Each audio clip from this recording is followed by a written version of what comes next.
Chapter 847! Luffy and his big fat mama! Hello everyone and welcome to another episode of the Podcast. It's me, the best guy ever, back with Hippocrit. It's a bomb, dude! Yeah, it's a bomb. It's a fucking this bomb! chapter, that is, it's fucking 0 out of 10.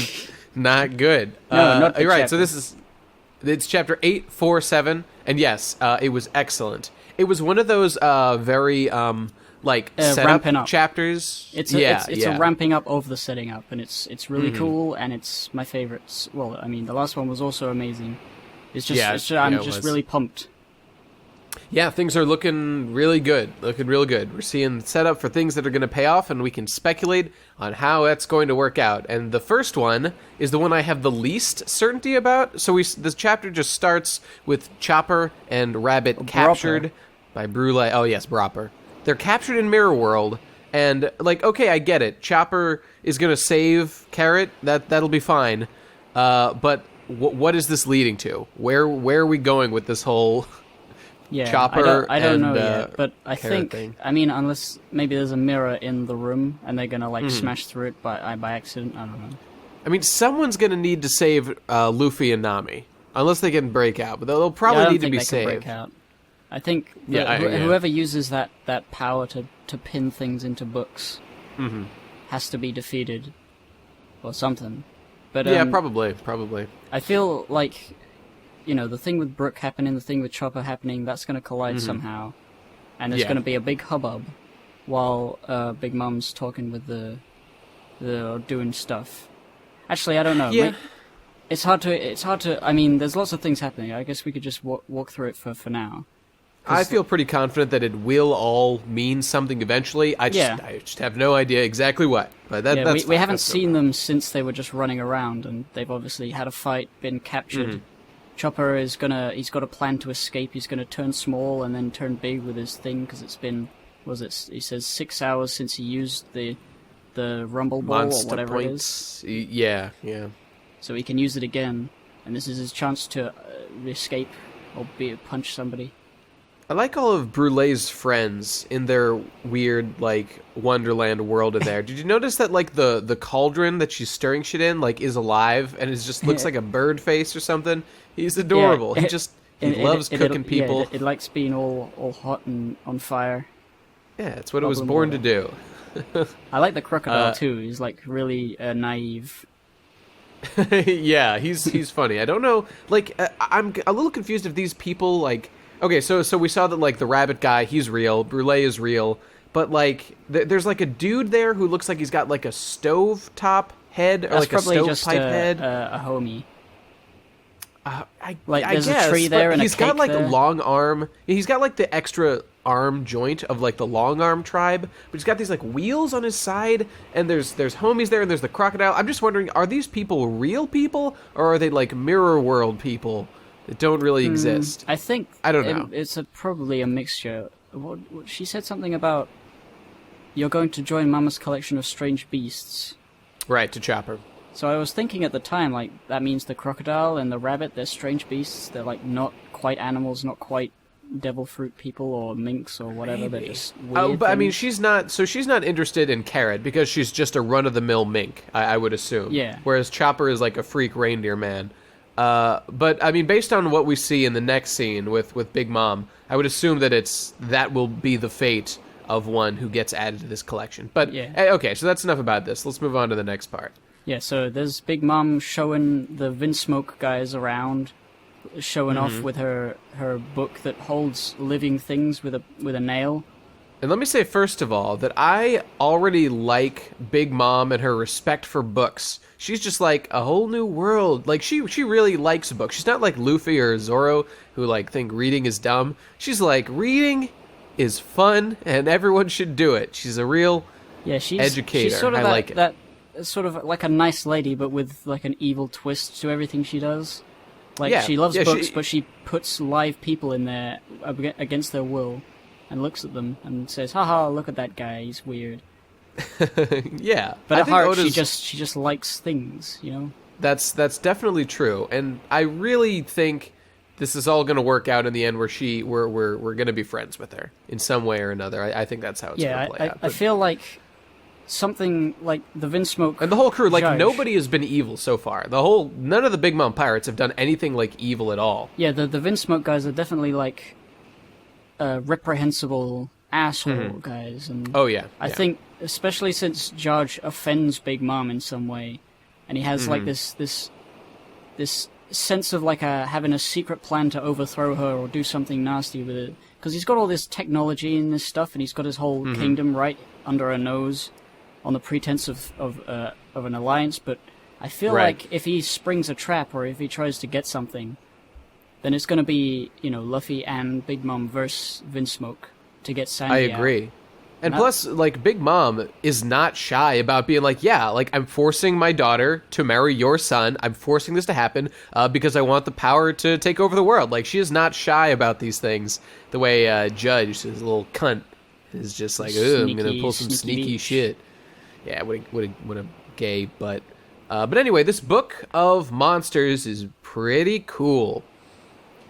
We're finally seeing the cool things that the book guy can do. I really like it when we kind of see the consequences of someone's devil fruit when they're, like, not even around. Like, the fact that, like, the whole ecosystem of Totland is based on Big Mom's power is awesome. And the fact that they've just got this library full of monsters that were put there by Mont d'Or's, book devil fruit power, so cool. So such world building. Such real, tangible things happening with these characters in the world. It feels great. It's awesome. Now, in that one panel where Big Mom gets really offended at Judge talking about giants, look at that skull. That's a very subtle, like, excuse me? What did I didn't even notice the skull's face. The skull is always the best character. He is great. But I'm wondering about the giant thing. Is this implying that Judge knows something about Big Mom being a giant or half giant or something? Yeah, so just to be clear, Judge kind of says this thing about, like, hey, so, Big Mom, I noticed that, like, I've seen every kind of race and friend here, and Big Mom's like, yep, I love everyone, I'm a big SJW cuck. And Judge is like, okay, but I the one thing I haven't seen is giants. And Big Mom is just like, what the fuck did you just say to me, nigga? So I think obviously there's some shit going on. Big Mom with giants. she's racist against giants because she is one, or is she ain't half a giant. of one, or maybe she didn't like her giant dad or something. I feel like there's possible. some history regarding giants in her because she's a big person. She is a very big person. You know what I liked? I liked that he made a distinction specifically to say that, like, oversized humans I've seen plenty of around here, but I haven't seen any giants. I like that he's addressed the weird thing in One Piece about how some humans are just fucking huge, despite not being giants. But anyway, more importantly, I feel like this is a setup for... I mean, okay, it's obviously a setup. This is going to pay off in some way. This is, like, clearly a moment that's being spent to, like, focus on Big Mom's relationship with giants. I think it's gonna... I mean, if we have... at this point in One Piece, I have to wonder about, like, okay, how much time do we have left, and how many islands are we going to be able to visit before One Piece ends? Because this feels like a setup to Elbaf in some way. That, like, we would go on Elbaf, and, like, some shit would go down with, like, Usopp's got his history with the giants being their best friend, and, like, Dari and Brogy, the giant buddies, and the ones they met in Ennie's lobby. All those things I would think would pay off in an Elbaf arc, including this one with Big Mom. But I'm just wondering if there's time to spend. Like, we're going to Wano, we're going to a lot of places. I don't know, because, like, there's the new world is the same length probably as the old world, the normal. But they did go to a lot of islands. It's the same geographical distance, yes. But they could be a lot of special different islands, and they could even go to places in Northwest, Southeast Blue. At some point.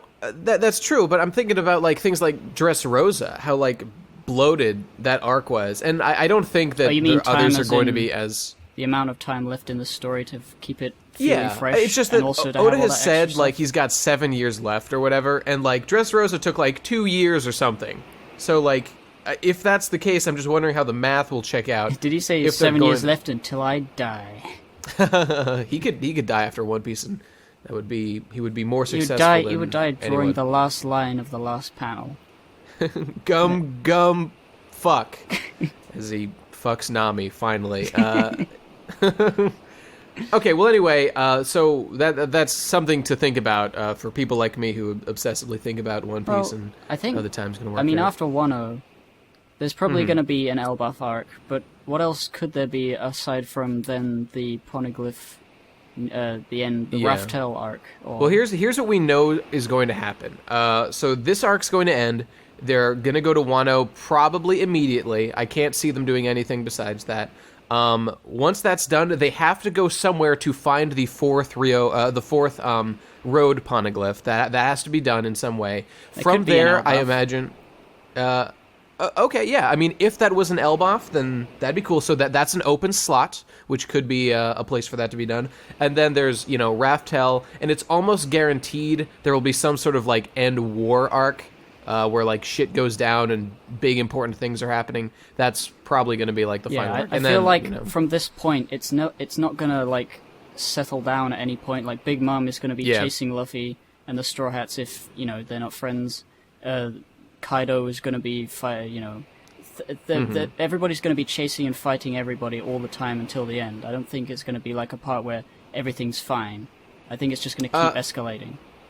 I actually think there will be a period of calm before. Well, I mean, I say calm, but like, I think they'll wrap this up in a relatively peaceful manner, this arc. But then, like, they're going straight to war with Kaido, like right afterwards. Yeah. So that's going to be a giant fucking thing. It's a different sort of feeling because like at the end of like something like the Alabasta arc, like they beat Crocodile, they got Robin, and now they're just on an adventure. They're just going along. They're seeing what's going to happen. But now there's always something new that's going to that's on the horizon. Something bad is going to happen. They got It kind of reminds. Yeah, sorry. It kind of reminds me of just the setup to Alabasta, where Vivi was in the crew and she was like tense as fuck because like there's a giant war about to happen in her country and they had to get there and stop Crocodile. It feels similar to me with that, with Momonosuke sort of being the Vivi when like being like, oh, my country is all fucked up. We need to go, save it from Kaido and all that shit. But okay, that's enough time spent speculating on the future. You can draw your own conclusions, folks. Yeah. So let's. And I just wanted to say that it was cool, all the different creatures that were mentioned in the book that Big Mom has and everything. Manticores, if you recall from Impel Down, I had to go look those up because I forgot. Griffins. Oh, and a hybrid, a disgusting, freakish monster, hybrid of the long arm and long leg tribe, the long limb human. Truly a monster, the likes of which the world has never seen I really before. want to see him. I was thinking, yeah, me too. A gangly motherfucker. I want to see him real bad. All right. Anyway. The next scene is a similar sort of book, but is as a prison, and you turn the pages and you see. Oh wait! You skipped something that I thought was cool. Which is just at the end of this scene, as Big Mom is leaving the room where she was hanging out with the Germa and showing the library. By the way, I thought it was cool that she just liked hanging out with them and like showing them her book collection. Like, why is she doing that? She seems to really want to get on good terms. This is their first time around, so she's like, look at all my cool stuff, showing them around. Yeah, I suppose. But at the end, like one of her people comes in and is like nervous because he's around like the Germa 66. And clearly, this is a reference. She's like, "Don't worry, it's just fiction. Like, don't worry about it." Which is clearly a reference to the thing that was set up at the beginning of the arc with the Germa 66 and Sora, Warrior of the Sea, that like Navy propaganda comic strip or whatever that's in the newspapers. And I'm really excited to see the payoff to like that inclusion. To, like, what is going to be what narrative climax will there be about that? Maybe the ending of the Vinsmoke family, if they get beat, will be like put into a comic form, and then somebody will read it. Like, whoa! What if Bookman used his powers to turn the whole family into a live-action comic book of Sora, Warrior of the Sea, where he beats up the bad guys here? Hey, maybe we'll see. That'll be cool. So yeah, Luffy and Nami. We got them in a jail book, and. If you notice, which by the way looks awesome. I love this whole concept of like being trapped in books. You can see on the left there's a bit of like text, so you can see the name Monkey and Nami. It's like, oh, there's really like, oh yeah. Well, I see M-O and N-A, so yeah, it looks like. Well, in the panel above, you can see Nami very small. Oh yeah, you're absolutely right. Oh, that's cool. I didn't even notice that. It documents them as well as showcases them, which is pretty. It's cool a little bit like Rohan Kishibe's Heaven's Door stand from JoJo Part 4, which is I mean, it opens you, it like opens your face, and then he can like read shit about you from like the notes on your body and like your weird book self. But no, whatever, still pretty cool. So yeah, then they get a call from Big Mom, and she's telling him stuff like, explaining what she already was gonna tell him, like, you ate all my candy. If you try to fuck with Sanji, you're gonna die. Yes. But it's okay because I got the treasure from Neptune, which is really valuable.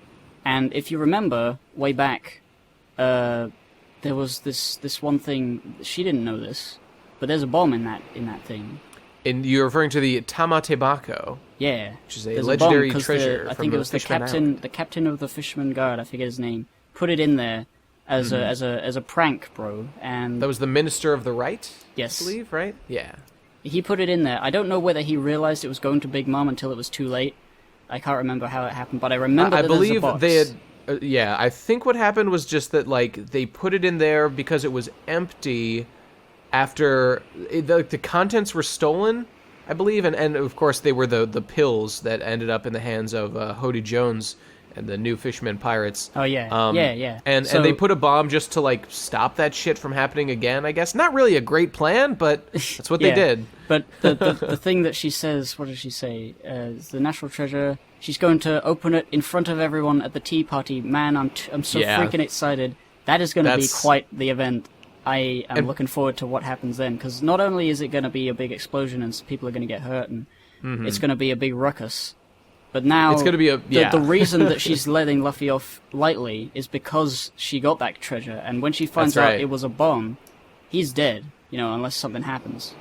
Yep. So this is kind of the I feel like like they're setting it up now, the whole like I'm letting you off easy because I got like a lot of good things are happening, but what happens when they fucking blow the whole world up with that thing and the wedding gets canceled in whatever order that happens? She's going to be most displeased, and I'm interested to see her reaction. I wonder if actually no, Brooke is doing that thing right now. But I was just imagining as if, like, she opened the box, the thing explodes, Brooke steals the poneglyph, and, everything goes wrong for her all at once, and he's like, oh, she's gonna go crazy. I hope so. That sounds brutal.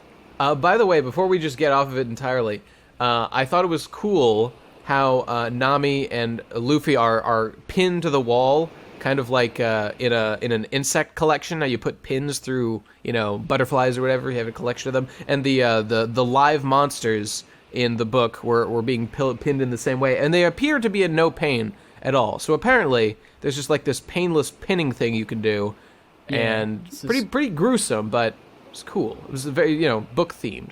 I like it. Yeah. So there's a little bit after that with Lola. We get to realize that she was actually a brat, and, well, not a brat, but like the brat in the eyes of Big Mom. Didn't you predict that? Was that something you predicted? I can't remember. Something I guessed because of the way they reacted. Right. But yeah, she refused to marry somebody which would have made Big Mom really powerful or something. We don't know who that is. But now, not only that's actually pretty fucking important, and to me it was the most interesting thing in the whole chapter because, okay, so if you remember, Lola, was that weird pig zombie in Thriller Bark, and Nami became friends with her. Whatever, doesn't matter. But like the one thing about her character was that she was obsessed with marriage. She wanted to like marry everyone. Or maybe it was just Absalom, whatever. But she was like super in love with this whole marriage thing with her was like her big fucking thing for the character. And now in this arc, a marriage is like a huge giant deal. This is like really important right now.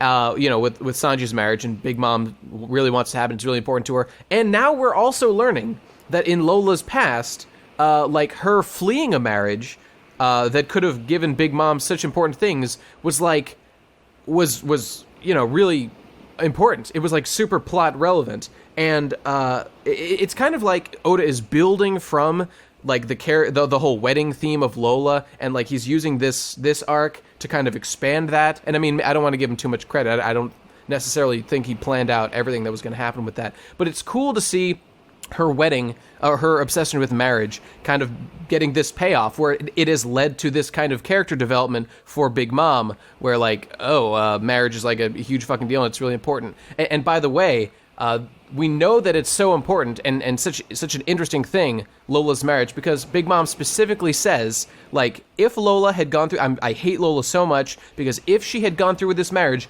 I would have been able to defeat Red Hair, Shanks, I would have been able to defeat Kaido, and long ago, I would have been able to defeat Whitebeard. So the fascinating thing to me is to just, I was racking my brain about who in the fuck could it have been that Lola was supposed to marry. Because if you think about it, my first thought was just like, oh, it must have been Kaido, because like he's like the strongest guy in the world. It must have been him. But then she specifically says, like, I would have been able to defeat him. So it can't have been Kaido. So like, what are the other options here? It's not Shanks, because she wants to beat him. It obviously wasn't Whitebeard either, because he's gay.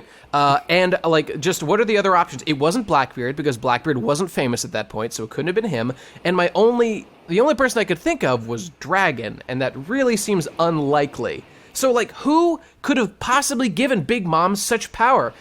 She clearly was basing her future on that. So who the fuck was it? Yeah, it was so difficult to figure out. I don't think we have enough information to even speculate, so I didn't even try. Right. Mm-hmm. I wasn't even like trying to think of one, but what I was trying to think of was like, if the whole thing with Lola and marriage, like, it seems like Lola likes marriage. So like, why would she run away from this? Why would she continue to talk about marriage after running away? And why would she think the mama still likes her? I feel like it was the other way around. Like, the suitor rejected Lola. She said, oh, she's ugly. But he lied to Big Mom and said Lola ran away. And maybe he told, like, he lied to Lola to make her leave, or something happened. I feel like Lola's not the bad guy here. And if that gets sorted out, it might help go away to fixing things with Big Mom. Quite possible. I personally think that she just fell in love with someone else. Oh, in one of her flights of fancy. It could be. It was supposed to marry fucking one of the what they called the guys in Joa. The holy World Noble. World Noble. And the World Noble, because they're the sort of person who would lie, you know? Sure. And they said, oh, she's too ugly. I don't know how. Though, I mean, I don't know happened. if they would really feel the need to make excuses to Big Mom, because they're so arrogant, you know? Yeah, it's weird. But, we'll see. We'll see eventually. It's a weird idea, but I can't think of who else it could be. I guess it might have been some I think that it's going to be something new. I think we have no way of knowing right now, but I mean, I just did a deduction, and all the possible candidates for like super powerful people seemed like not good ones. But I like your one about like a world government important dude. Maybe it was like Kong, you know, like the chief executive of the world government or something. Who knows? But I think Lola bailed on it because she fell in love with someone else. I mean, yeah, I don't know who, but like I think that she had a momentary fixation loving someone. And then, like, Big Mom was like, hey, you got to get married to this. And she was like, oh, fuck. And then she just bailed and just ran away. And it was like, I'm sure it wasn't that big a deal to Mom, so whatever. She'll take me back one day. Yeah, I guess. I mean, I don't know. Because, we don't know. She never really gave any indication that her mother was somebody to be afraid of. She just said, she did not imply that at all. Mm-hmm. So, like, I don't know. I think, we'll have to see. And who knows how long she's been gone. We don't know how long ago this was. So, I mean, that was 2 years ago, you know, at Thriller Bark, and it was some time before that, so who the fuck knows? And then Luffy, he says, what a boring story, Mark. And what a boring story, Mark, yeah. And he tells her to man up and woman up and fuck you, and you're a bitch, and I'm gonna be the king, and you're a loser. And I don't know what's happening after that, but then we get Sanji being depressed, but more importantly, we get Brook enacting his live concert, his special musical power. He's gonna do something. It's gonna be cool. He's got a sparkle in his glasses. I really want to see. For the first time in recorded history, Brook might actually do something important, and it would be great for him to be justified in being here and existing as a character. Please let that happen, and I'd like to know what Pedro's doing. We haven't like seen Pedro do anything. We just hear like, ooh, he's so sneaky. like, ooh, he was a pirate captain. But, like, what the fuck does he do? Does he just, like, swing a sword around and, like, explode things? What does he do? I don't know. It's kind of weird that they wouldn't have him introduced during the before part of... Like, he was introduced right at the end of all the mink stuff on Zoro. Yeah. I don't know why they would do that. Yeah, it feels like they're building him up to be important, but, like, I don't feel like he's important at all, because he doesn't do anything. This is the time. Make him cool. He'll scratch the curtains. He'll do something. He'll be a cat. He'll ruin those wedding curtains, and then they'll be like, "Oh, we gotta get new curtains. We can't put on a wedding like this." And he'll have saved the day. Well, you know what I want? Yeah, Baron Tamago is kicking it into high gear, going after Pedro, who's causing shit. And that's giving Brook an opportunity to be a real boy. I want to see Baron Tamago fight, because he's the coolest character in the whole series, and I want to see Brook fight. What if they had a gentleman duel between Baron Tamago and Brook? Yeah, how sick would that be? The two classiest dudes. They both got long legs and hats. Yes, they do. Although Brook doesn't have his hat with him at the moment. You know, I don't like that. I really miss... Brook was introduced as the gentleman skeleton, and he really has not done that in a long time. Like, it was always kind of a joke, because, like, he just farts and shit, like, all the time. He's not a gentleman, but he wears a top hat, and he looked really good. And I miss the classiness. Like, the whole Soul King thing is cool, but I want him to be classy. Wear a top hat. It was adorable, and I miss it. Yeah, I would like to see some more of that. Just mix it up. I guess I'll be happy if they just mix it up a lot.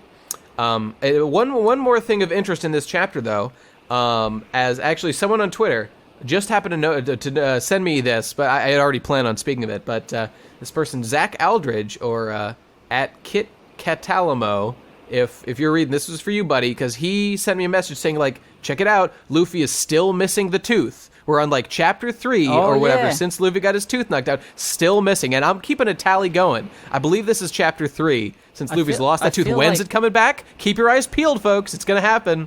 I don't know whether... Oda's a hack. I didn't see it in the last chapter, though. I'll go back and look. I'm quite certain that... I don't remember exactly, but he has been consistently missing the tooth the whole time, and that's very interesting. It's vaguely missing in the beginning of chapter 846. So it's still missing, but it's sort of like not really missing. So Luffy is clearly, he's missing a tooth. This is just something about the character now. This is 3 chapters. This wasn't like a one-off, one panel gag of like, oh, I got so beat up, I'm missing all these teeth. No, he has lost a tooth, and I want him to get a motherfucking gold tooth now. That's what I want to happen. He'll transform more and more into a real pirate boy, and then lose a leg. He can lose a leg and get a peg leg, and get how's a he gonna parrot. do rubbery leg power? It's a rubber leg. It'll be a rubber leg. And Zoro can eat the parrot fruit and sit on his shoulder as a parrot. Yeah, that's what I want. That's what I want. I guess, Robin could do it. She's kind of bird-like. She can make, like, wings, feathers, She can do she it. Can't. She makes hands that look like feathers. That's what I'm saying. And she'll wear, a sexy parrot costume. That'll be good. She's a whole human. Whatever. Whatever, shut up. All right. So that's weird. A whole person sitting on his shoulder. It needs to be a small person. It could be Chopper. Could wear a parrot outfit. I don't know. Whatever. All right. Anyway, anything else of substance to say about this chapter? Any other comments to make? Nope. I think. Yeah. I think it's all pretty. We did it. I agree. I'm looking forward to seeing what the fuck Brook's going to do. And I just have no idea where the carrot thing's going, and I do get where the whole Big Mom and Luffy thing's going, and I can't wait to see it literally blow up in her face. Yes. All right, we settle down. All right, so we'll see you guys next time. Thanks for listening. Goodbye. Goodbye.